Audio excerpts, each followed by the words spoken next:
இந்த வாரம் அவங்க தானே ஒரு ரூமர் இது எந்த லாஜிக்ல பண்ணுவாங்க? ஷோவை யாரு காப்பாத்திக்கிட்டு இருக்கா? நீங்க நினைக்கிற விக்ரம்கே டைட்டில் கொடுக்கணும்னா பார்வதி வேணும்.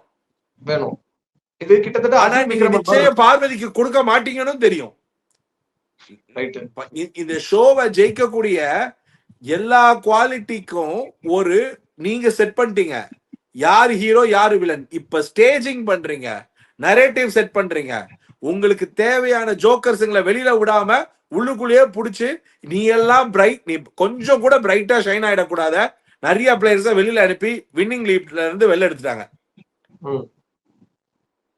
நான் சொல்றது வெளியில எடுத்துட்டாங்கன்னா which means I'm telling வெளியில போனா இவங்க சொல்ல ஏன்னா டப்புன்னு ஓ நீங்க கேட்டது அந்த பிரவீன் காந்தி அப்சராவா அப்படின்னு கேட்டக்கூடாது. நான் சொல்றது என்னன்னா ஒரு ஒரு ஒரு ஒரு ஒரு பிரவீனோ இல்ல ஒரு ஆதிரையோ இல்ல ஒரு கலையோ இவங்க எல்லாம் ஒரு டேர்ன்ல ஷைன் எடுத்து உள்ள ஒரு முன்னோக்கி உள்ள ஒரு பிளேயரா உள்ள வர்றதுக்கான அந்த ஸ்பேஸ வந்து ஃபர்ஸ்ட் அதை வேக்யூம் பண்ணி அரோரா ரம்யா சில பிளேயரை வந்து ரொம்ப நேரம் தக்க வச்சு தள்ளிட்டு போறாங்க இந்த கேம். நிறைய வாய்ப்புகள் இவங்க தக்க வைக்கிறதோடைய ரெண்டு நோக்கம் என்ன? இவங்களுடைய ஓட் கேம்பெயின்ல உள்ளுக்குள்ள போற கேமுக்கு இதுங்கெல்லாம் ஜால்ற அல்லக்கைகள். இவங்கெல்லாம் இவங்க எடுக்கிற டெசிஷனுக்கு இது வரைக்கும் யாரும் கை தூக்குனது கிடையாது. யாரோ எடுக்கிற டெசிஷனுக்கு கை தூக்குற ஆட்கள் இவங்கெல்லாம். சோ ஷோ எப்படி ஷோ மேக்கர்ஸோ இல்ல ஷோ ரன் பண்றவங்களோ எப்படி தெளிவா இதை பாக்குறாங்கன்னா ஏன் ரம்யாவை இவ்வளவு நாள் ஹோல்ட் பண்றாங்க அப்படின்னா 2-3 ரீசன் தான் இருக்க முடியும். ரம்யாவை பெர்ஃபெக்டா ஹோல்ட் பண்றாங்கன்னா ஒரு ஸ்ட்ராங்கான கண்டெஸ்டன்ட்ட இல்ல இவங்க நினைக்கிற கண்டெஸ்டன்ட்ட ரொம்ப ஸ்ட்ராங்கா ஆக்க ஒரு ஸ்டேஜ் ஆஃப் ஆடியன்ஸ் அங்க உட்கார்ந்து மிக்சர் சாப்பிட்டாதான் அது பண்ண முடியும். இன்னும் ஒரு சில ஆடியன்ஸ அந்த டேஸ் வரைக்கும் கூட்டிட்டு போகணும்னா நடுவுல நீங்க எக்ஸ்பெக்டட் பண்ற பீரியட்ல ஒரு எவிக்ஷன் இல்லாம பண்ணணும். எதிர்பார்க்காத நேரத்துல வேற ஏதாவது ஒரு ட்விஸ்ட் கொண்டு வரணும். ஒரு ஒரு சுபிக்ஷாவை ஹோல்ட் பண்ணும், ஒரு சபரியை ஹோல்ட் பண்ணும், ஒன்னும் பண்ணாத கனியை ஹோல்ட் பண்ணும்னா உங்களுக்கு அருரா வியானா ஐ மீன் ரம்யா இந்த மாதிரி ஒரு வீக்கஸ்ட் கண்டஸ்டன்ஸ் ஸ்டேஜிங் பண்றதுக்குனே நீங்க இவங்களெல்லாம் ஸ்டேஜ் பண்ணணுன்றதுக்காகவே இவங்களெல்லாம் விக்டிம் ஆக்குறீங்க. நான் என்ன சொல்றேன்னா அந்த பொண்ணு இன்னைக்கு அதாவது இட்ஸ் a golden opportunity கதவு திறந்து விட்டது. ஐயோ அப்பா இல்லையா உள்ள இருக்கிறத சொல்ல வரல நீங்க. நான் கூட ஒரு செகண்ட் ஷாக் ஆயிட்டேன். சத்தினால் வேற மாதிரி பேசுறாரு. It's something it's a golden opportunity. நான் நிஜமா சொல்றேன். எவ்வளவு பெரிய கையில இருக்க கட்டால் கலட்டி போட்டு ஓடியாந்துருப்பேன். கமருதீன் சொன்னதை கவனிச்சீங்களா? இந்த மாதிரி ஒரு சான்ஸ் எவ்வளவு பெரிய ஆப்பர்ச்சுனிட்டி மச்சான் அப்படிங்கிறாரு. அதை வந்து ரம்யா விட்டு போறாங்க. நான் அன்னைக்கு நான் ஒரு 2 நாள் முன்னாடி அவன் பண்ண அட்டூழியத்துக்கு நான் எனக்கே கண்ணாடிய ஒரு செகண்ட் இந்த ரிவ்யூ வரதுக்கு முன்னாடி அப்படின்னு தெரிஞ்சு அன்னைக்கு ஷோவை நானே பார்க்க கூடாது அப்படின்னு திரும்பி வந்துட்டேன்.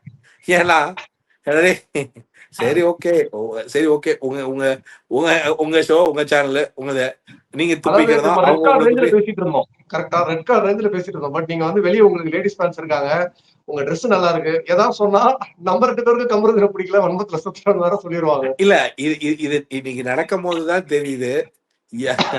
அதாவது பிரஜினும் விஜய் சேதுபதியும் ஃப்ரெண்ட் இல்ல, கமருதீனும் விஜய் சேதுபதியும் தான் ஃப்ரெண்டு. ஆக்சுவலா எனக்கு அதான் கதையிலேயே விக்ரம் வேதா ட்விஸ்ட் இதுதான் போல் இருக்கு. இது விஷயம் தெரியாம நம்ம தான் சகட்டமேனிக்கு கத்திட்டு இருந்திருக்கோம் போல. ரைட் சார், கமிங் டு இன்னைக்கு எபிசோட் சார், இந்த பக்கெட் வச்சிருக்கீங்கல்ல, இந்த இரு பக்கெட் மேட்டர் நீ ரம்யாக்கு பக்கெட் தூக்காத, கொஞ்சம் வெயிட் பண்ணு. சாரி, ரம்யாவோட பக்கெட் மேட்டர் தூக்காத, வெயிட் பண்ணு. வேணா பக்கெட் இல்ல இல்ல அது ஒரு ரோலிங்ல அப்படி போயிடுச்சு. ரம்யாவோட ரம்யா என்னால கேட்கவே முடியல, நாராசமா இருந்துச்சு. இல்ல சி, நான் ஒண்ணு கேக்குறேன். இந்த கேம் ஸ்டேஜ் ஒரு 3 வாரமா விக்ரமுக்கு பண்றாங்கல்ல,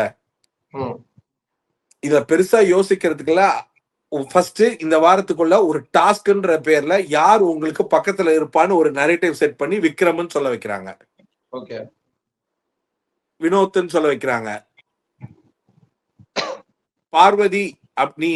நீ யோசிச்சு பார்த்தனா ஒரு இப்போ எப்படி ஆயிப்போச்சுன்னா ஒரு 1 hour எபிசோட்ல யாரெல்லாம் யார் பேரை சொல்றாங்கன்றதுலயே யார வைக்கிற லெவலுக்கு அரோராவுடைய இம்ப்ரோவைசேஷன் ஆஃப் growth என்ன அப்படின்னு.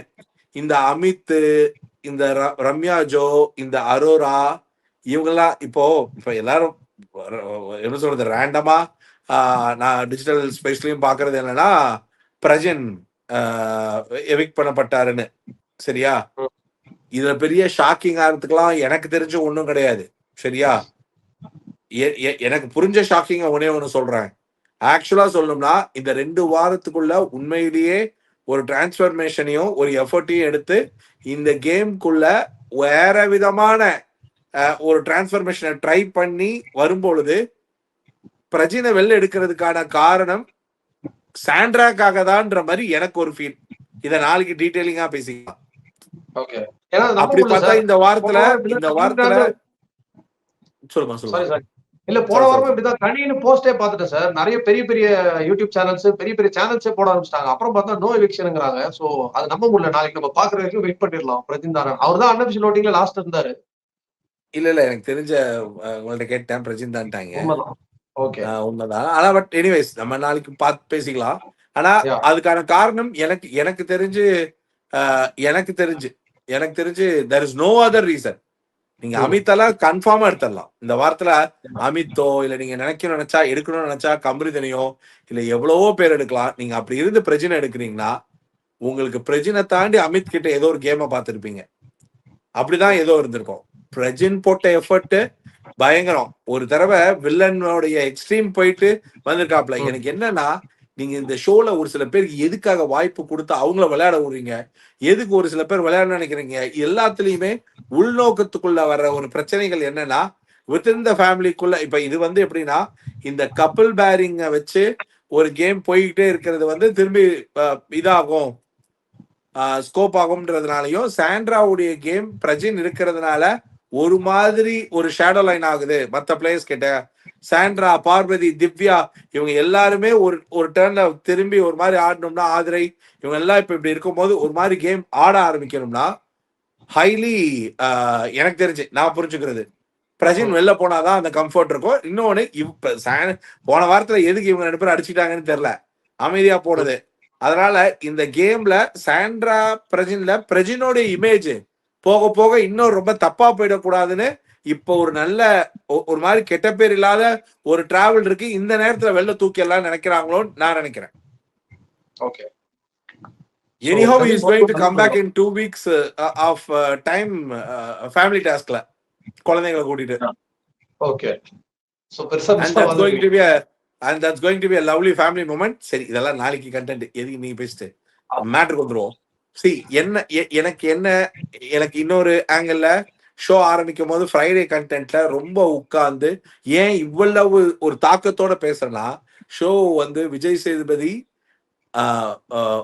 Sethupathi hosting Vijay TV's Vikram's game அப்படின்ற மாதிரி இருக்கு. விஜய் சேதுபதி சார் விஜய் டிவில விக்ரமோடைய கேம வாரம் ப்ரமோட் பண்றதுக்காக ஒரு கேம் ஷோ நடத்துற மாதிரி இருக்கு. நீ நல்லா பாரு. லாஸ்ட் 3 வாரமும் விக்ரம் விக்டிம் கார்டு, விக்ரம்க்கு ஜஸ்டிபிகேஷன், விக்ரம் விக்டிம் கார்டு, விக்ரம்க்கு ஜஸ்டிபிகேஷன். எனக்கு என்ன புரியலன்னா இந்த வீட்டுல வேற பிரச்சனையே இல்லையா? இல்ல இந்த வீட்டுல இவங்களுக்கு வேற ஏதாவது பிரச்சனைக்கான கிளாரிட்டியை எடுத்து இவங்களுக்கு இப்ப நாங்க வாரம் சொல்லி டயர்ட் ஆயிட்டோம் அப்படின்னா ஒரு இடத்துல சொல்லி கேட்கல. நீங்க என்னன்னா ஆதிரையே ஒரு ஸ்ட்ரெயிட்டா என்ன மேட்ரோ அந்த மேட்ரோட ஸ்ட்ரெயிட் லைன்ல தான் சொல்றாரு. அதெல்லாம் டவுட்டே கிடையாது. ஆனா ஆதிரைக்கு அதுல ஒரு பெரிய அஃபென்சிவ் இல்ல, இவருக்கு எந்த ஒரு அசிங்கமும் இல்ல. ஆனா எதுக்காக உள்ள விட்டு அந்த பொண்ணு உள்ள நான் எதுக்காக வந்தேன்றது அந்த பொண்ணே சொல்லுது. வினோத்தோட இன்னொரு அக்லி சைட. ஏன்னா வெளியில வினோத் ஜெயிக்கணும்ன்ற கிரௌடையும் இல்ல வேற விதமான ஏதோ ஒரு வேகத்துல வினோத்துக்கும் ஆதிரைக்கும் நடந்த சண்டை, ஆதிரை வெளில வந்ததுக்கான காரணம் இதெல்லாம் பார்த்து இப்ப இந்த கேம் ஷோவுடைய பேட்டர்னே எப்படி ஆகி போச்சுன்னா இனி நம்ம வர வாரங்கள்ல என்ன ரொம்ப இன்ட்ரெஸ்டிங்கா பார்க்க முடியும் நினைச்சோம்னா ஒரு மாதிரி ஒரு நெகட்டிவ் ஷேட் ஆஃப் ஒரு பர்சனோட அது எப்படிங்க நீங்க ஒருத்தங்களை புடிச்சு போய் உங்களுக்கு ஒருத்தங்க தேவைன்னு பட்டு ஒருத்தங்களோட சென்சிபிலிட்டியை ஹைலி அப்ரிஷியேட் பண்ண ஆரம்பிச்சு ஒரு மாதிரி ஒன் சைடடா நம்ம எல்லாம் நம்மளதுல தேடுவானுங்க. நீங்க பயாஸ்டே நீங்க இவங்களுக்கு அதுன்னு. இப்ப நான் சொல்றேன் நம்மள யாராச்சும் பாருக்கு ப்ரொமோட்டரு பிஆர் அப்படின்னா விக்ரமுக்கு மிகப்பெரிய பிஆர் விஜய் சேதுபதியும் விஜய் டிவியும் தான், வேற யாருமே கிடையாது.